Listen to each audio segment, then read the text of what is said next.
안녕하세요, 한상기입니다. 오늘 소개해드릴 차는 기아 더뉴 니로입니다. 니로는 기아의 친환경차 전용 모델이죠. 아이오닉과 플랫폼 및 파워트레인을 공유를 하고요. 출시도 거의 같은 시기에 됐죠. 현대와 기아가 각각 친환경차 전용 모델을 개발을 했는데, 아이오닉은 승용차, 니로는 SUV로 방향을 잡았죠. 물론 니로가 그 전통적인 SUV의 그런 디자인과는 약간 좀 거리가 있지만 어쨌든 하이브리드 SUV로서 꾸준한 판매를 보이고 있습니다. 니로의 라인업은 하이브리드가 기본이고 플러그인 하이브리드 그리고 전기차가 있죠. 2016년 초에 출시가 돼서 딱 3년 만에 부분 변경 모델이 나왔습니다. 더뉴 니로는 니로의 첫 번째 부분 변경인데 이번에 부분 변경이 되면서 상품성이 많이 좋아졌어요. 예를 들어서 안팎의 디자인이 달라지고 특히 실내 같은 경우에는 계기판이랑 모니터가 꽤 많이 업그레이드가 됐죠. 그리고 요즘에 국내 소비자들이 많이 선호하고 있는 ADAS도 많이 추가가 됐죠. 지금 보시는 차는 가장 최상위 트림인 노블레스 스페셜이고요. 기존의 니로를 봤을 때 외관 디자인이 가장 아쉬운 점이라고 했는데 특히 얼굴이 좀 밋밋한 게 좀 단점이라고 했죠. 그런데 이 더뉴 니로는 얼굴이 많이 달라졌어요. 기존에 비하면은 훨씬 더 한마디로 좀 잘생겨졌죠. 그릴의 기본적인 그 틀, 프레임은 동일한데 장식을 좀 많이 바꿨죠. 이 그릴이 멀리서 보면은 약간 입체 효과도 나고요. 기존에 비하면 좀 더 머슬렌 디자인이죠. 그리고 이 그릴이 멀리서 보면은 가운데는 막혀 있고 양쪽은 뚫려 있는 것 같은데 실제로는 전체가 전부 막혀 있습니다. 그리고 이 화살촉 같은 주간등도 눈에 띄는 부분입니다. 기존에는 그 안개등이 정말 밋밋했잖아요. 크기도 크고. 그런데 이 더뉴 니로의 안개등은 그 디자인 자체가 크기가 작아지면서 좀 더 세련미가 생겼어요. 예전에 니로 처음 시승할 때는 밋밋한 앞에 비해서 뒤가 좀 더 디자인이 괜찮다고 했는데 이 부분 변경이 되고 나니까 그 입장이 좀 바뀌었네요. 그 앞쪽에 비해서 이 뒤가 이제는 더 심심해 보이네요. 그러니까 전면에 비해서 이 리어의 디자인의 변화는 그렇게 크진 않아요. 트렁크 아래쪽의 디자인이 조금 더 변경된 정도입니다. 그리고 많은 하이브리드처럼 머플러는 잘 안 보이게 처리를 했습니다. 타이어는 미쉐린의 프리머시 MXM4, 사이즈는 둘드로의 45와 18입니다. 니로는 알로이 사이즈가 16인치와 18인치 두 가지가 있고요. 아이오닉과 니로가 처음 났을 때 이 알로이 사이즈가 약간 좀 특이했어요. 왜냐하면은 거의 대부분의 차들은 16, 17, 18 이렇게 단계적으로 나가잖아요. 근데 이 두 차는 17인치가 없어요. 그러니까 16인치 아니면 18인치 둘 중에 하나입니다. 참고로 휠 디자인은 세 가지가 있고요. 타이어의 트레드 웨어는 500입니다. 3년 전에 시승했을 때와 타이어는 동일한 건데 트레드 웨어가 조금 다르네요. 기존에는 트레드 웨어가 600이었는데 지금 타고 있는 차는 트레드 웨어가 500이네요. 예, 니로의 실내 디자인은 많이 좋아졌죠. 외관만큼이나 좋아졌다고 느끼는데 기본적으로 이 틀 자체는 동일하거든요. 그런데 모니터나 계기판이 완전히 크게 업그레이드가 됐기 때문에 거기에서 더 좋아진 느낌을 받는 것 같아요. 제가 다른 시승기에서도 말씀을 드렸지만 모니터나 계기판의 해상도가 좋으면은 좀 더 고급스럽다고 느끼거든요. 실내에 앉았을 때. 그래서 이 니로의 실내가 기존에 비해서 더 좋다고 느끼는 것 같아요. 그리고 부분적으로 보면은 좀 장식도 많이 들어갔죠. 예를 들면은 이 글로우박스 쪽에는 조명이 들어갔죠. 이 조명이 총 색상은 6가지고 각각 4단계로 조절을 할 수가 있네요. 참고로 이 조명은 노블레스 스페셜 트림에 들어가네요. 그리고 기존의 니로처럼 이 실내 마무리나 내장재는 차급을 생각을 하면은 꽤 괜찮은 수준입니다. 근데 대시보드라든가 도어 트림에 보면은 이 하이그로시가 굉장히 많이 들어갔죠.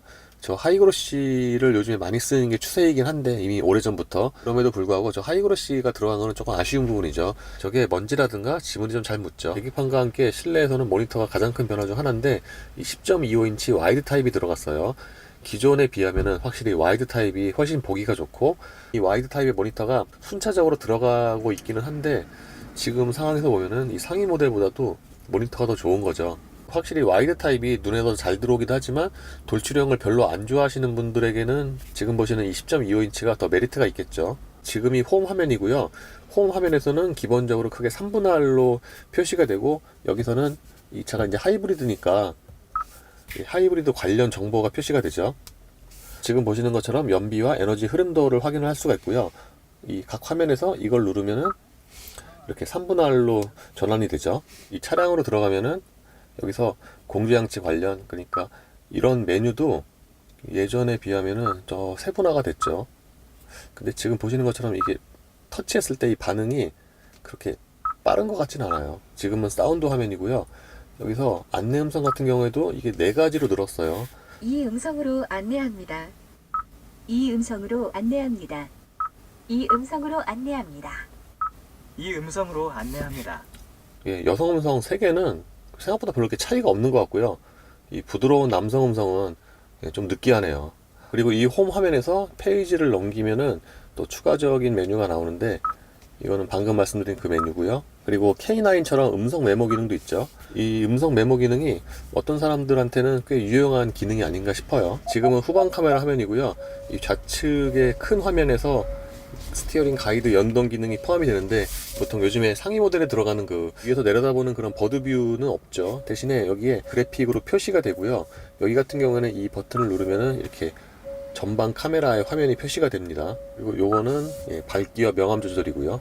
모니터 밑에 있는 버튼은 이렇게 배열이 좀 달라졌죠. 버튼의 수도 좀 줄고, 기존에는 이렇게 2줄이었는데 지금은 한 줄로 좀 정리가 됐고요. 그리고 맵이라든가 셋업은 원래는 그 한글이었는데 부분 변경 모드는 영어가 됐네요. 공조장치의 디자인은 기존과 동일하고요. 따로 그 액정은 없죠. 아이오닉처럼 이 왼쪽에 보시면은 드라이버 올리라는 버튼이 있잖아요. 이 버튼을 누르면은 말 그대로 운전자 쪽에만 공조장치가 작동이 되는 거죠. 그러니까 연료 소모를 조금이라도 줄이기 위한 그런 기능입니다. 기어레버 앞쪽의 공간은 현대기아차의 장점 중 하나인데, 여기가 핸드폰을 올려놓기도 좋지만 지금처럼 무선 충전을 시켰을 때 저처럼 내비게이션으로 사용을 하면은 이렇게 충전시킨 상태에서도 내비게이션이 또 잘 보이거든요. 그러니까 이것도 사용자의 편의성을 높여주는 부분이죠.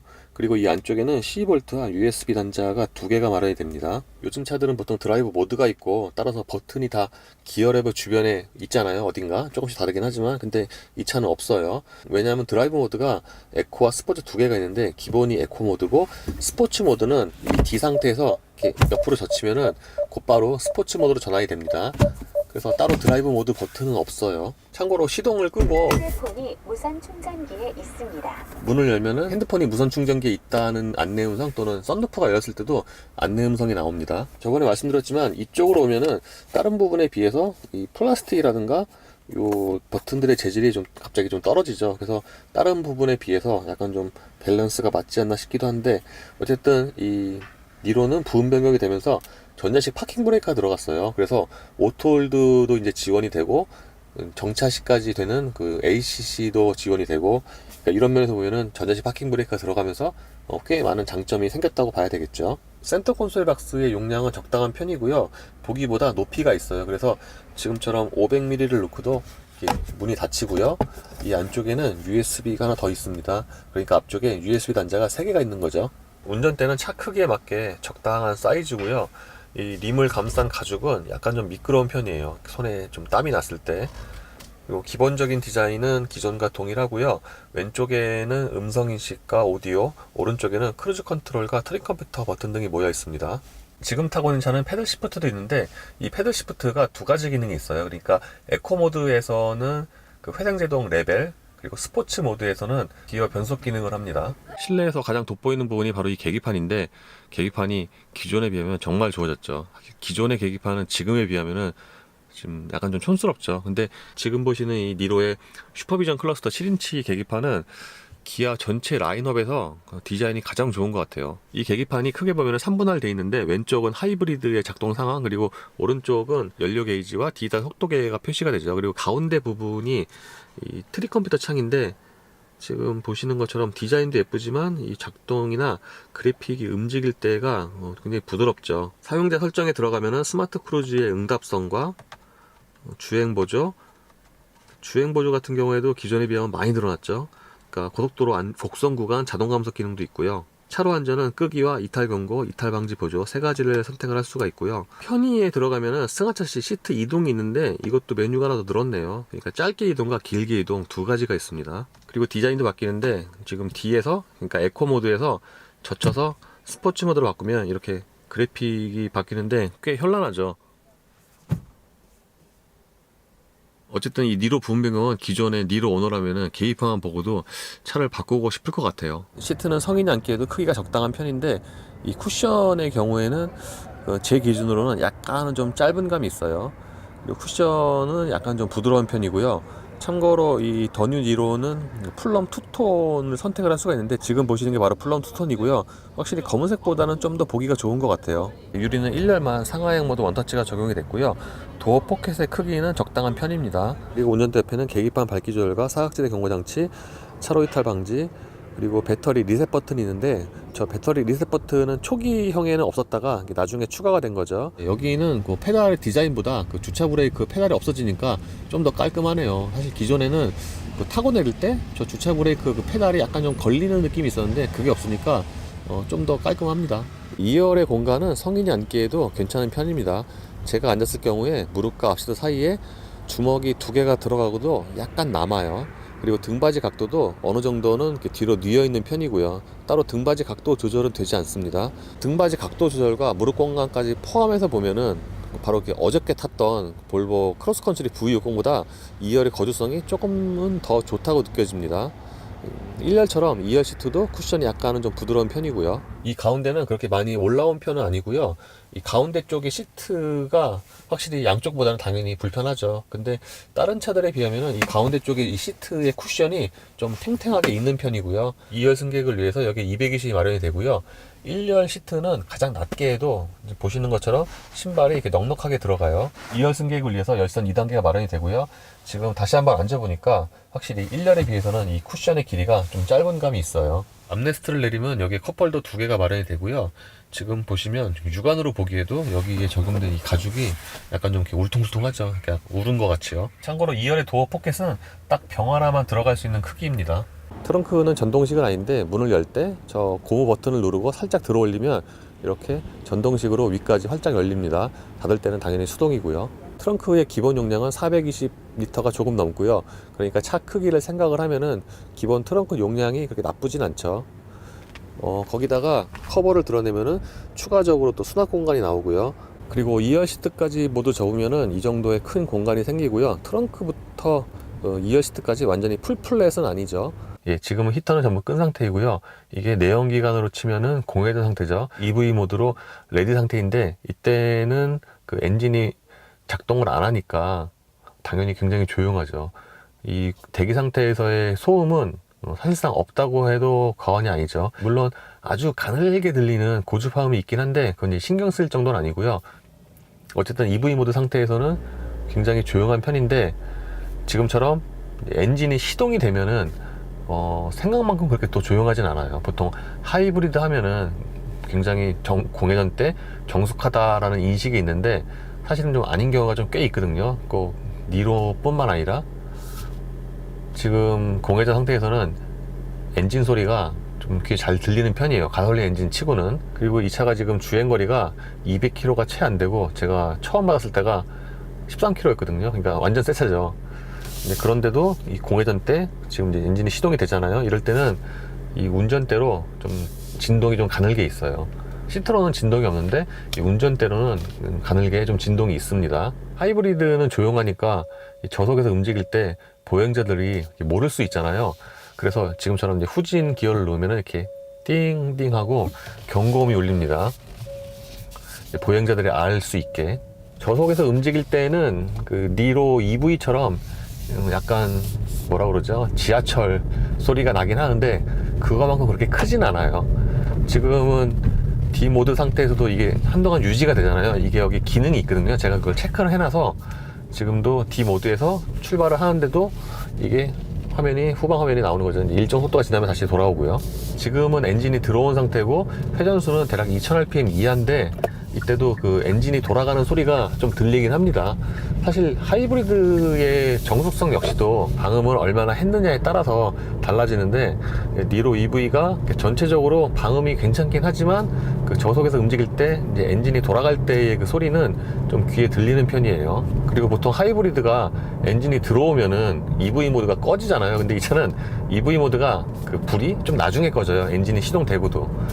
그리고 장점 중에 하나가 주행 중에 상황에 따라서 EV 모드도 됐다가 내연기관도 됐다가 그렇잖아요. 보통 하이브리드는. 근데 주행 중에 엔진이 시동이 되고 작동을 할 때 그게 되게 매끄러워요. 지금 엔진이 시동이 됐나는 그냥 소리로만 알 수 있는 거지 보통 주행 중에 엔진이 시동이 되고 꺼지고 그럴 때 움직임이 있을 수 있거든요. 진동도 생기고. 근데 니로 하이브리드는 그 엔진이 온오프 될 때 그 작동이 되게 매끄럽습니다. 파워트레인은 1.6L 가솔린과 전기모터 6단 듀얼 클러치로 조합이 되는데 기존과 출력은 동일해요. 141마력이고요. 시스템 전체 출력이. 그리고 엔진만 놓고 보면은 105마력인데 1.6리터라는 배기량을 생각을 해보면 배후고 마력은 그 리터당 출력이 굉장히 낮은 거죠. 그러니까 하이브리드에 맞게 저출력으로 세팅을 한 거죠. 연비 위주의. 니로의 장점 중에 하나가 연비와 함께 전반적인 정수성인데, 그러니까 엔진 소리는 공회전 때 좀 들리긴 하지만 이렇게 속도가 어느 정도 올라가면은 대략 80이나 90 정도가 되면은 엔진 소리는 당연히 안 들리고요. 그리고 이 타이어 소음 있잖아요. 노면에서 올라오는 소음도 적당히 차단이 잘 돼 있어요. 그러니까 니로 급을 생각을 하면은 하체 방음이 괜찮은 편이라고 할 수가 있습니다. 하체가 여전히 부드러운 거 맞는데 3년 전에 비하면은 그 하체가 약간은 좀 단단해지지 않았나 싶기도 하고요. 3년 전에 이거보다 좀 더 출렁거리고 위아래 움직임이 있었던 걸로 제가 기억을 하는데, 이 부분 배경 모델은 그거보다는 약간은 좀 여전히 부드럽긴 하지만 좀 단단하게 조인 게 아닌가 싶습니다. 어쨌든 이 니로의 승차감은 불특정 다수를 다 만족할 만한 그런 승차감이 아닌가 싶어요.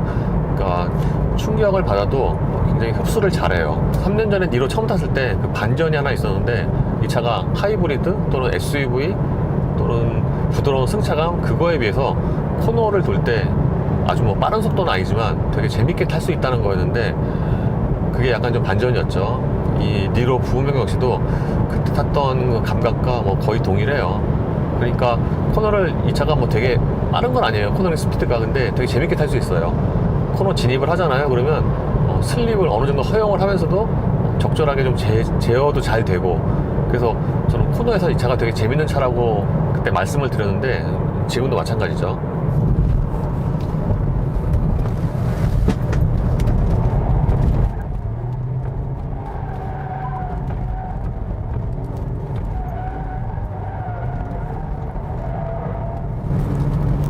그러니까 이 차는 코너에서 차를 던져도 뭔가 언더스테어가 확 나서 저쪽으로 확 밀려나거나 뭐 미끄러지거나 그럴 걱정이 별로 안 드는 차예요. 물론 조심해서 운전을 하셔야 되겠지만 이 차는 이렇게 그 정도로 좀 되게 재밌게 탈 수 있게 세팅을 해놨어요. 그래서 저 3년 전에 아이오닉이나 이 차 운전했을 때 하이브리드로서는 되게 코너링이 재밌다고 말씀을 드렸거든요.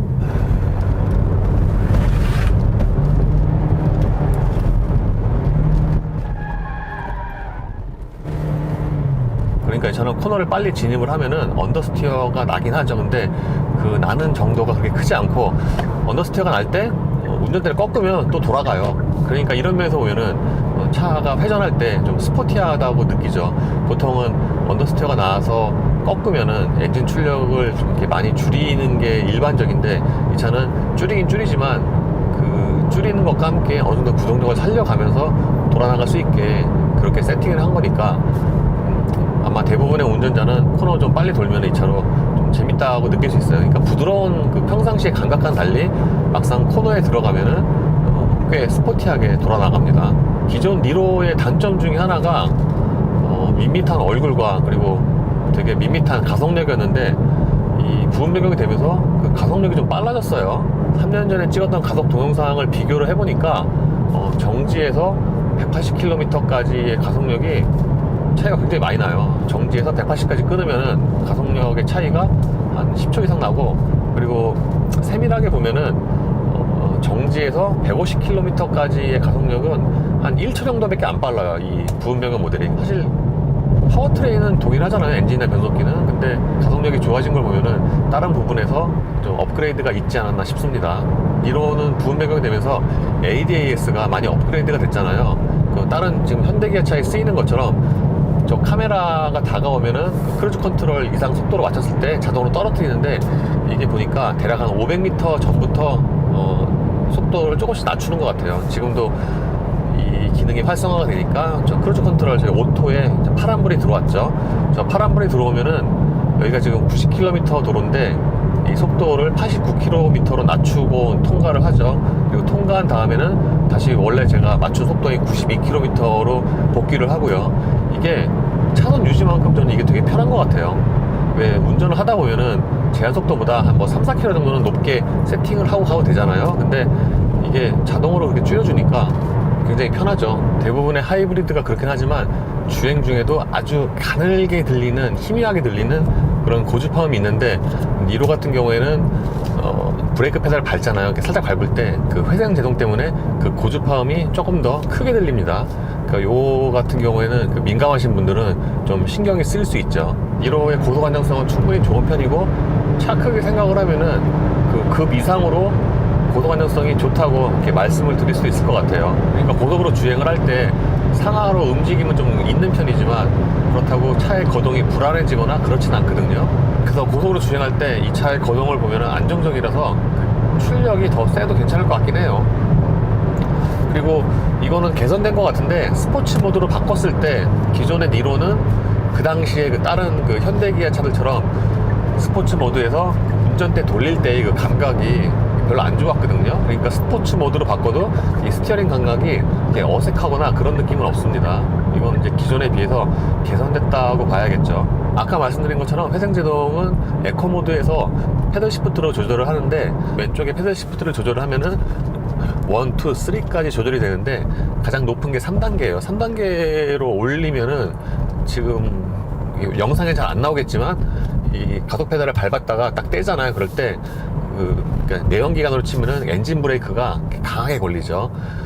이게 다른 뭐 PHV나 전기차처럼 아주 강하게 쓸 때 그 정도로 이 엔진 브레이크 같은 느낌이 강하게 걸리는 건 아니거든요. 이 레벨 3를 올렸을 때는 원페달 드라이빙도 가능할 것 같아요. 제가 왜 같아요라고 말씀을 드렸냐면은, 방금 말씀드린 것처럼 그렇게 회생제동이 전기차의 그 회생제동에서 가장 높게 올렸을 때만큼 강하게 걸리는 건 아니거든요.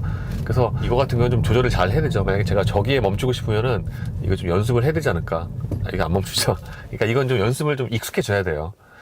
어쨌든 왼쪽 시프트 패들로 그 레벨을 올리는 거고요. 다시 내리고 싶으면은 이거 조작을 하면 되는 거죠. 그러니까 총 4단계죠. 0, 1, 2, 3. 지금도 보면은 그 회전수가 그렇게 높지 않은데 대략 한 2000, 3000rpm도 쓰는데, 그때도 가속을 이렇게 천천히 할 때 보면은 엔진 소리가 좀 들어오는 편이죠.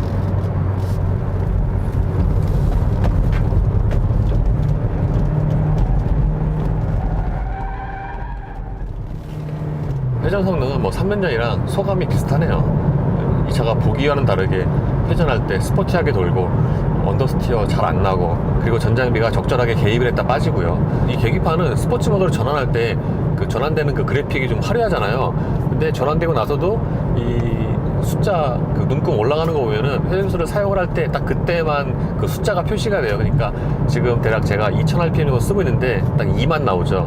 여기서 이제 속도를 더 높이면은 뭐 3000이든 4000이든 쓰면은 거의 그때 그 눈금과 비례해서 그 숫자가 표시가 되고요. 그러니까 이런 거 보면은 이 계기판도 좀 신경을 좀 많이 쓰지 않았나 싶습니다. 이 차는 드라이브 모드가 에코와 스포츠 두 가지만 있고, 기본이 에코 모드잖아요. 그러니까 에코 모드는 다른 차들의 에코 모드와 그 성향이 비슷해요. 그러니까 아주 조금 밟고 다닐 때는 크게 상관이 없는데, 어느 정도 좀 가속을 한다, 가속 페달을 밟는다 라고 했을 때 좀 깊게 밟아야지 기어가 내려가요. 그러니까 초기 반응이 좀 둔하죠, 기본적으로 이 차가.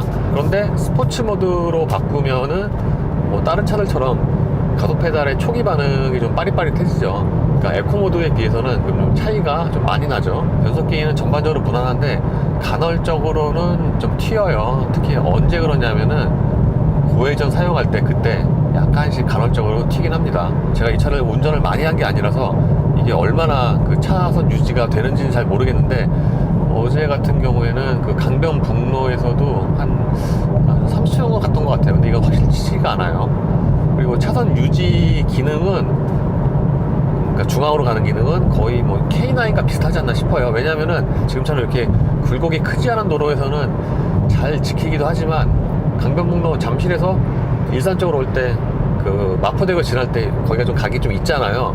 거기도 이렇게 속도가 그때 좀 낮긴 했어요. 한 50km 정도 낮긴 했지만 거기도 이렇게 또 커버를 하더라고요. 거기서도 이렇게 이게 풀리지 않고 커버를 하는 차가 그렇게 많지가 않았거든요. 예, 요 정도의 그 굴곡은 되게 가운데를 잘 지키면서 돌아 나가죠. 가끔 가다가 왼쪽으로 붙긴 하지만, 지금도 살짝 왼쪽으로 붙었죠. 하지만 이 정도면은 가운데를 잘 지키는 편이죠. 방금은 똑같은 길을 커버를 못하는 차들도 사실 꽤 있어요. 최근 차임에도 불구하고. 예, 이 차 역시도 그 곡선이 좀 많이 지속이 되면은 그 유지 시간이 좀 짧아지죠. 직선일 때는 늘어나고. 이 구간 같은 경우에는 제가 요즘에 동일하게 테스트를 하는 곳인데, 왜냐하면 여기 지나면은 차선이 양쪽이 흐려지잖아요. 제가 어제도 해봤으니까 제가 알죠. 보시는 것처럼 이게 양쪽이 좀 흐려진 상태에서도 가운데를 잘 지키는 편이고, 여기를 지나면은 왼쪽이 이제 없어지는데, 어떤 차는 이 한쪽이 없어지면은 좀 놓치기도 하거든요. 근데 지금 한쪽이 없어진 상태에서도 차선을 물거나 이탈하진 않죠. 그래서 이 차의 그 차선 유지 기능은 거의 K9만큼 좋은 게 아닌가 싶습니다. 예, 오늘 더뉴 니로를 시승을 했습니다. 더뉴 니로는 기존의 약점이라고 평가받았던 부분들을 많이 보강을 했죠. 특히 얼굴이 있는데 기존에는 좀 밋밋했잖아요. 근데 지금 이 부분 변경된 차의 얼굴을 보면은 기존과 비교했을 때 굉장히 많이 미남이 됐죠. 그리고 실내에서는 이 모니터와 계기판이 굉장히 많이 업그레이드가 됐죠. 이 기존 니로 오너라면은 굉장히 부러워할 만한 이 두 가지가 아닌가.